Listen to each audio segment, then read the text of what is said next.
Hey guys, welcome back to knowledge treasure hunters. हैं तो आज हम पढ़ने वाले हैं कि कैसे हमारा इंडिया का कॉन्स्टिट्यूशन बना है। भाई इंडिया को गवर्न करना है, उसको उस पर रूल करना है, उसको कंट्रोल करना है। सारी वर्किंग कैसे होगी?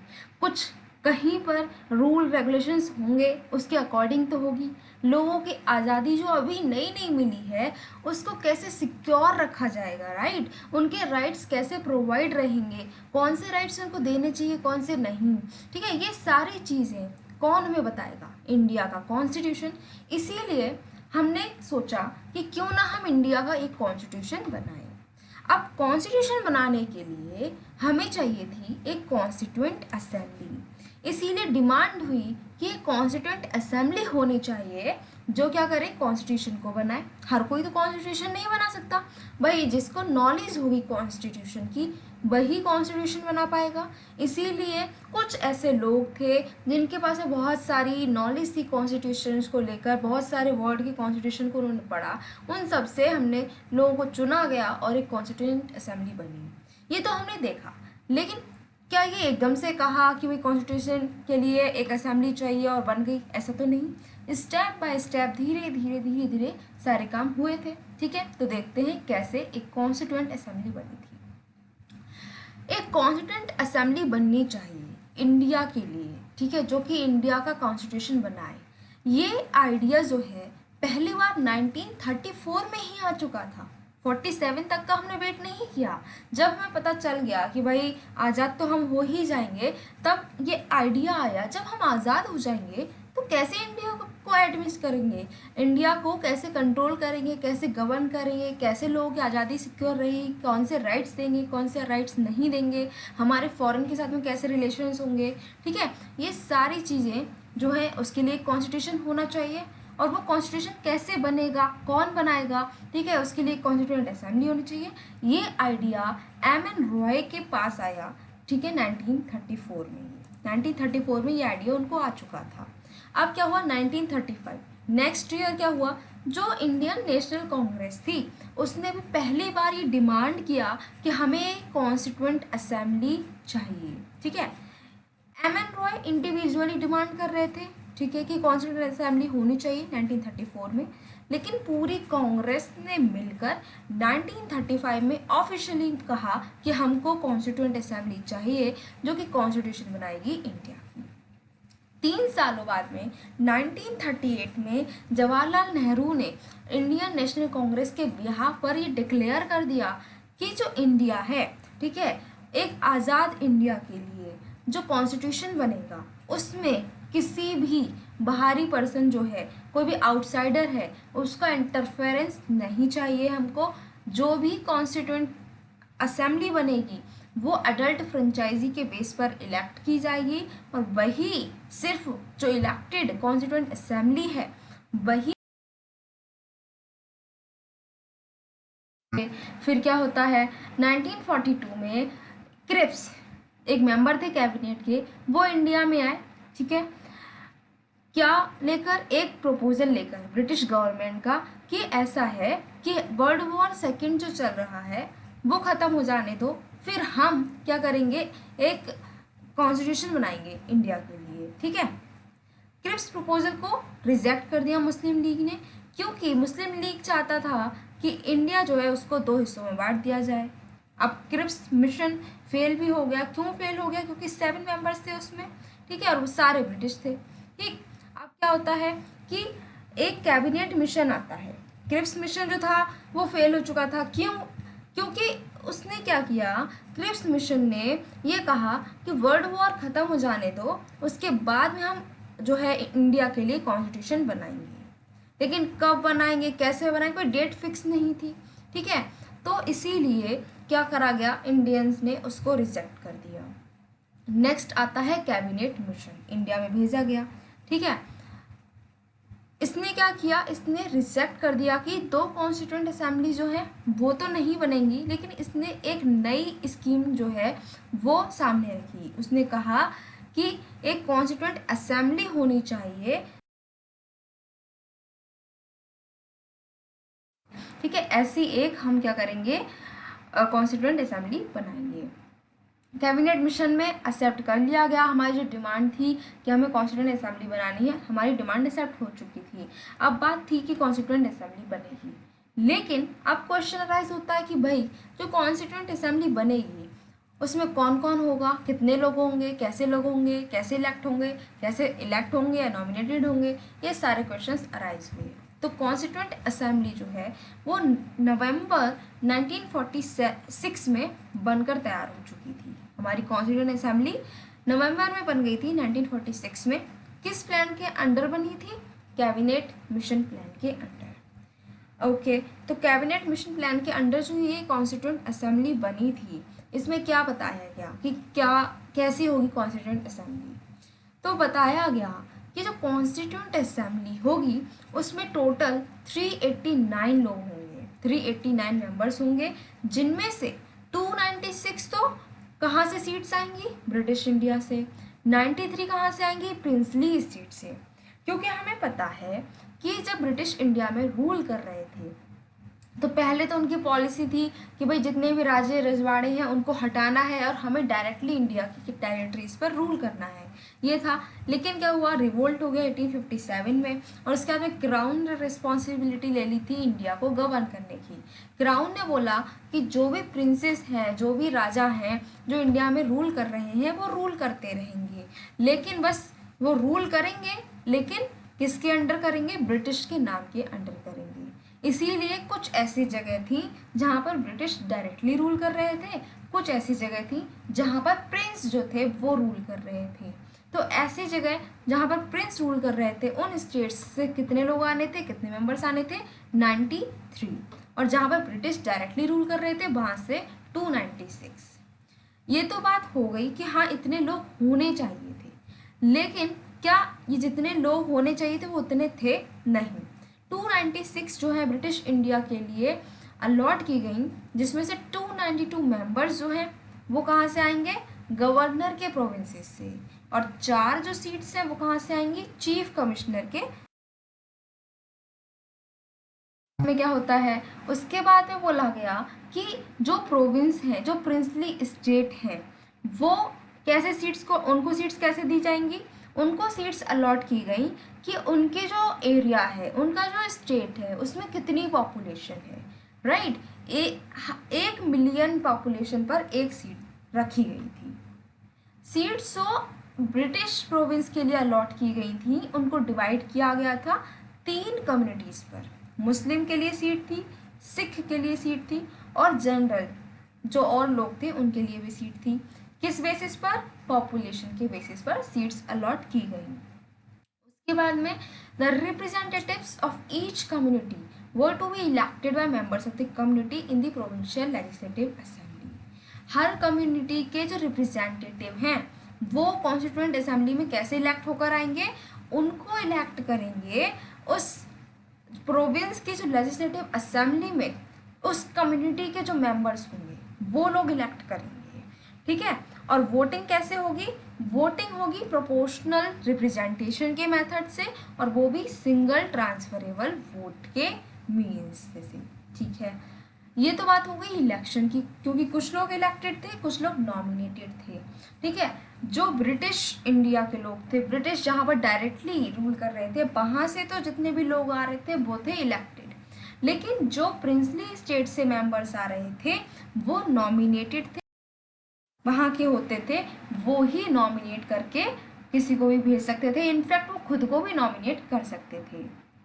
इसीलिए ये तो क्लियर हो चुका था कि जो कॉन्स्टिट्यूएंट असेंबली है वो आधी तो इलेक्टेड है, पार्टली तो इलेक्टेड है, और पार्टली नॉमिनेटेड बॉडी है। पार्टली नॉमिनेटेड क्यों है? क्योंकि जो प्रिंसली स्टेट्स हैं वहाँ पर कोई भी इलेक्शन नहीं हो रहा है, वहाँ पर क्या हो रहा है? नॉमिनेशन हो रहा है। इसीलिए ये बॉडी जो है वो पार्टली इलेक्टेड और पार्टली नॉमिनेटेड बॉडी बन गई। Moreover, the members were to be indirectly elected. जो भी मेंबर्स थे उनमें डायरेक्ट इलेक्शन नहीं हो रहा था, जो भी मेंबर्स थे वो इनडायरेक्टली इलेक्ट हो रहे थे, और उनको इलेक्ट कौन कर रहा था? जो प्रोविंशियल असेंबलीज के मेंबर्स थे वो ही इलेक्ट करते थे, ठीक है। The elections to the constituent assembly were held. कब हुए इलेक्शन? अब ये जो कॉन्स्टिट्यूएंट असेंबली है उसमें कौन से लोग आएंगे, कौन से लोग नहीं आएंगे, इसके लिए क्या हुआ, इलेक्शन हुए। कब हुए? जून, जुलाई, अगस्त 1947, 1946, ठीक है, जुलाई अगस्त का जो महीना है इनमें इलेक्शन चल रहे थे 1946 में।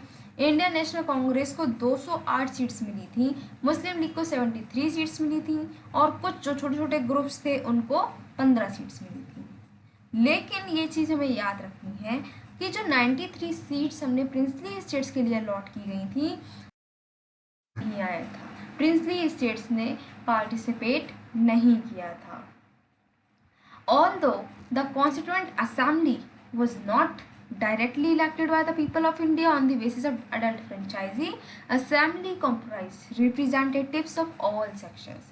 वैसे तो बात की जाए तो जो कॉन्स्टिट्यूएंट असेंबली है उसमें डायरेक्ट इलेक्शन नहीं हुए थे, लेकिन फिर भी डायरेक्ट इलेक्शन नहीं हुए थे, लेकिन जो कॉन्स्टिट्यूएंट असेंबली थी उसमें सारे सेक्शन जो इंडिया की सोसाइटी के थे वो वहाँ पर रिप्रेजेंट हो रहे थे, चाहे वो हिंदूज हों, चाहे Muslims, Sikhs, Parsis, Anglo Indians, Indian Christians, SC, ST, women भी वहाँ पर प्रेजेंट थी, ठीक है, इन सबको रिप्रेजेंट किया जा रहा था।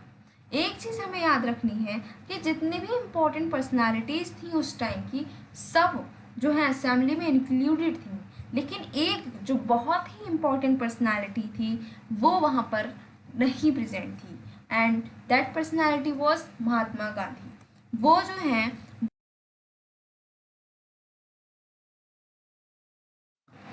अब बात आती है कि कॉन्स्टिट्यूएंट असेंबली की डिमांड रखी गई थी, उसको माना गया, कई सारे प्लान्स आए थे उसके अकॉर्डिंग, फिर माना गया, फिर एक कॉन्स्टिट्यूएंट असेंबली बनी। लेकिन क्या काम किया, वर्किंग क्या हुई कॉन्स्टिट्यूएंट असेंबली की, अब इसको देख लेते हैं। तो पहली मीटिंग जो कॉन्स्टिट्यूएंट असेंबली की हुई वो हुई 9 दिसंबर 1946 को। हमने देखा था कि नवंबर में बनकर तैयार हो चुकी थी कॉन्स्टिट्यूएंट असेंबली, और अगले ही महीने दिसंबर में क्या हुआ, इसकी पहली मीटिंग हो गई। उसके बाद जो मुस्लिम लीग है उसने भी इस मीटिंग में पार्टिसिपेट नहीं किया था। मुस्लिम लीग ने इस मीटिंग को बॉयकॉट किया था। क्यों? क्योंकि वो कह रहे थे कि हमको अलग ही पाकिस्तान चाहिए। मीटिंग जो है उसमें 296 या फिर बोल सकते हैं 389 मेंबर्स हमको चाहिए थे, क्योंकि 389 मेंबर्स को आना था, लेकिन कितने लोग आए थे, सिर्फ और सिर्फ 211 मेंबर्स जो हैं वो उन्होंने इस मीटिंग को अटेंड किया था। डॉक्टर सच्चिदानंद सिन्हा जो सबसे ओल्डेस्ट मेंबर थे उस मीटिंग के, उस असेंबली के, उनको क्या किया गया, उनको टेम्पररी पीरियड के लिए प्रेसिडेंट के रूप में इलेक्ट किया गया। उसके बाद में क्या हुआ कि राजेंद्र प्रसाद जो हैं उनको प्रेसिडेंट बनाया गया, उनको इलेक्ट किया गया था। सिमिलरली HC मुखर्जी और BT कृष्णमाचारी, इन दोनों लोगों को वाइस प्रेसिडेंट बनाया गया असेंबली में। तो हम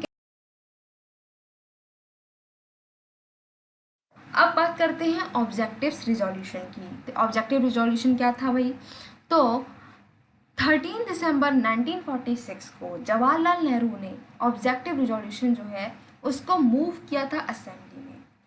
ये जो ऑब्जेक्टिव रिजोल्यूशन है इसमें फंडामेंटल्स थे, फिलॉसफी थी कि भाई कॉन्स्टिट्यूशन कैसा होना चाहिए, कुछ ज़रूरी चीज़ें जो कॉन्स्टिट्यूशन में होनी चाहिए, वो पूरी जो कॉन्स्टिट्यूशन की एक जिस्ट थी वो ऑब्जेक्टिव रिजोल्यूशन में प्रेजेंट थी। क्या क्या था, इन्होंने बोला कि जो कॉन्स्टिट्यूएंट असेंबली है उसने डिक्लेयर करा है, ये डिक्लेयर करती है कि इंडिया एक इंडिपेंडेंट सॉवरेन रिपब्लिक है, और इसका जो गवर्नेंस है वो कहाँ से आएगा, इसको हम कैसे गवर्न करेंगे, तो एक कॉन्स्टिट्यूशन के अकॉर्डिंग ही हम इंडिया। नेक्स्ट क्या हुआ कि नेक्स्ट इनका रिजोल्यूशन क्या था, उसमें इन्होंने बोला कि were in the territories that now comprise British India, territories that now form the Indian states and such other parts of India as are outside India and states as well as other territories as are willing to be constituted into the independent sovereign India shall be a union of them all।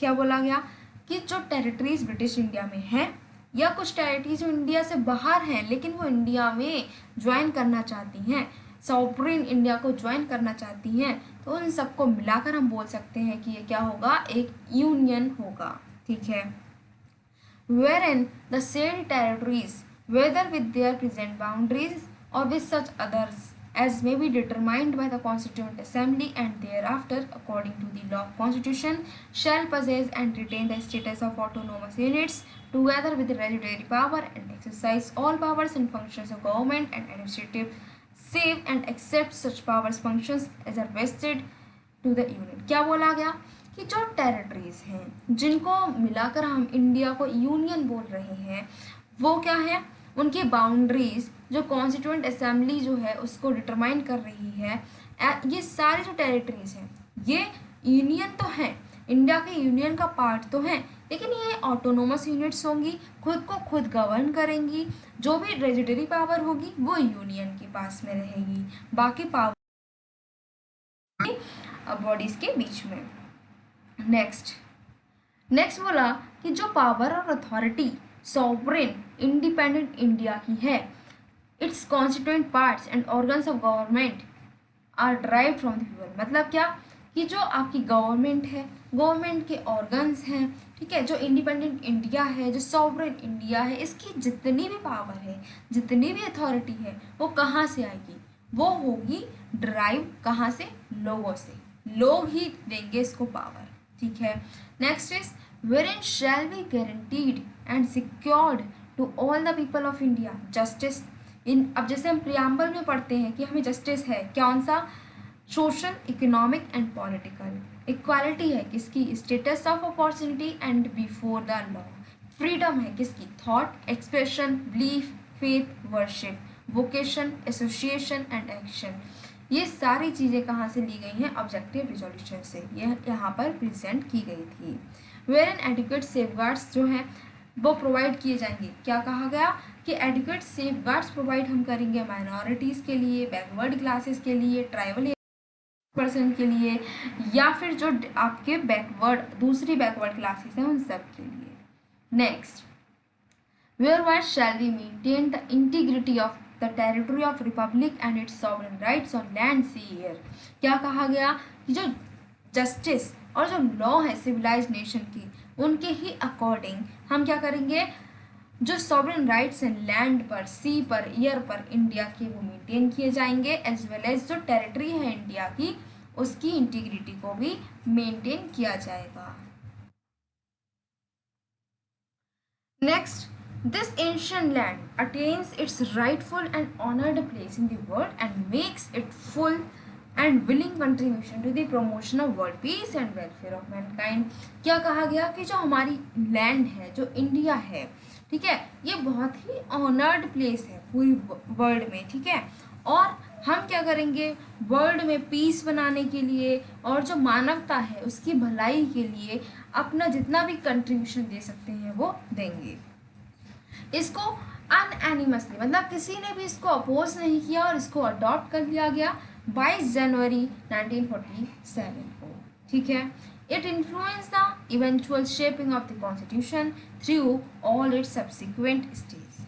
देखो, आज जो हम preamble देख रहे हैं, जो हम preamble पढ़ते हैं, ठीक है, वो क्या है, इसी का ही मॉडिफाइड वर्जन है। ठीक है, और इसको क्या किया गया, इसको क्यों लाया गया था, इसको लाकर हमारा ऑब्जेक्टिव ये था कि जो हम कॉन्स्टिट्यूशन बना हमें हेल्पफुल रहेगा, हमारी हेल्प करेगा, हमारा मार्गदर्शन करेगा, कौन सा, ऑब्जेक्टिव रिजोल्यूशन। ठीक है, ओके, बाद में अब क्या होता है कि इंडिपेंडेंस एक्ट आता है।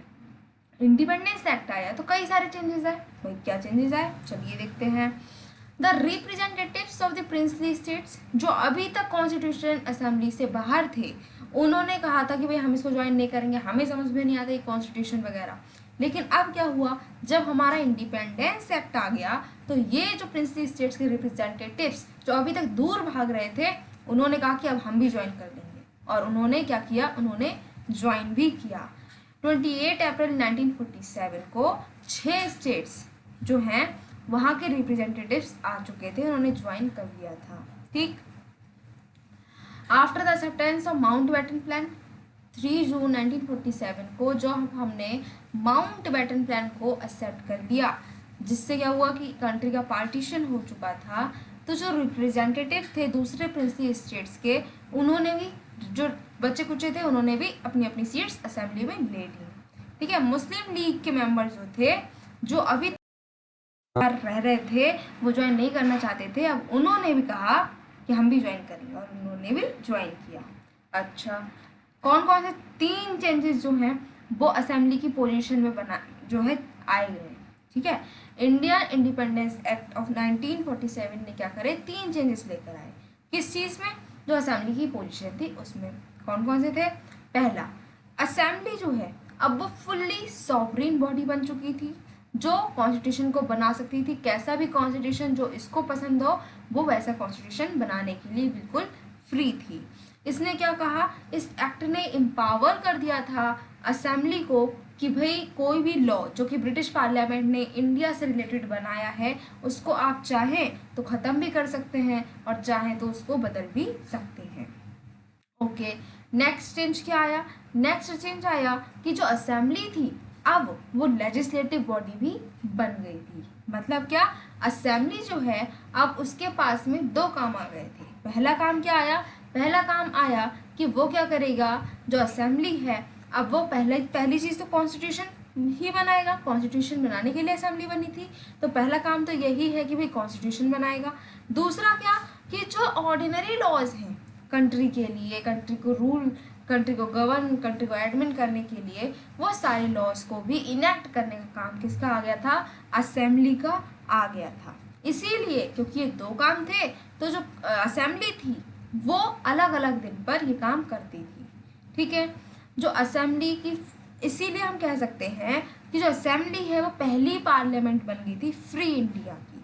ठीक है, आज़ाद भारत जो है उसकी पहली पार्लियामेंट कौन था? कॉन्स्टिट्यूएंट असेंबली ही थी। जब असेंबली कॉन्स्टिट्यूएंट बॉडी की तरह काम करती थी, कॉन्स्टिट्यूशन को बनाने के लिए काम करती थी, तब इसके चेयरमैन होते थे कौन?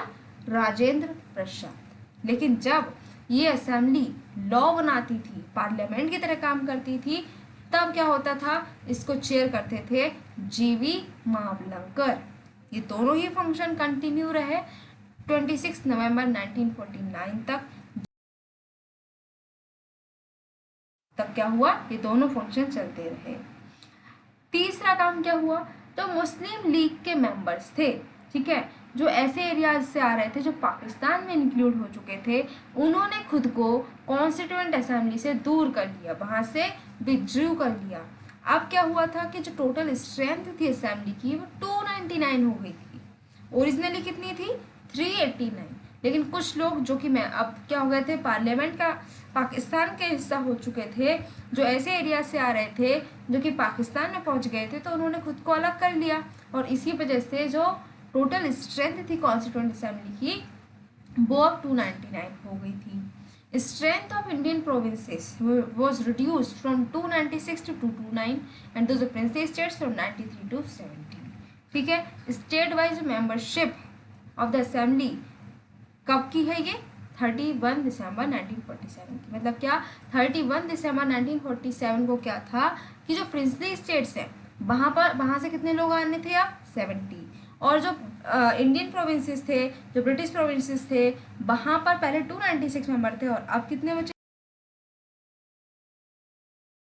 अच्छा, अब ये क्या असेंबली ने इतना ही काम किया? क्या सिर्फ लॉ बनाए या फिर कॉन्स्टिट्यूशन बनाया, बस 2 ही काम थे? क्या कुछ और नहीं किया? तो ऐसा नहीं है, कुछ और भी काम थे जो कि असेंबली ने किए थे। क्या किए थे भाई? कि पहली चीज़, इन्होंने जो इंडिया की मेंबरशिप थी कॉमनवेल्थ में उसको रेटिफाई किया। उन्होंने कहा कि इंडिया मेंबर रहेगा कॉमनवेल्थ का। ठीक है, कब करा ये? मई 1949 में, मई में ही ये काम कर लिया गया। दूसरी चीज़, इंडिया के लिए एक नेशनल फ्लैग को अडॉप्ट किया गया 22 जून असेंबली ने। इतने ही करे थे? और भी करे थे भाई, और भी काम करे थे। और क्या करा इन्होंने? नेशनल एंथम जो है उसको भी अडॉप्ट किया। कब अडॉप्ट किया? जनवरी 24, 1950 में नेशनल एंथम अडॉप्ट किया, तो फिर नेशनल सॉन्ग को भी अडॉप्ट करना पड़ा। यस, तो हमारी इंडिया के लिए नेशनल सॉन्ग उसको भी अडॉप्ट किया गया कब? 24 जनवरी 1950 में।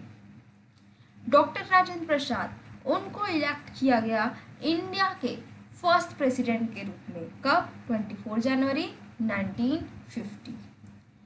अच्छा जी, हमारा इंडिया का जो कॉन्स्टिट्यूशन है वो बहुत ही बड़ा कॉन्स्टिट्यूशन, बहुत ही सुपर कॉन्स्टिट्यूशन माना गया है, बहुत अच्छा माना गया है।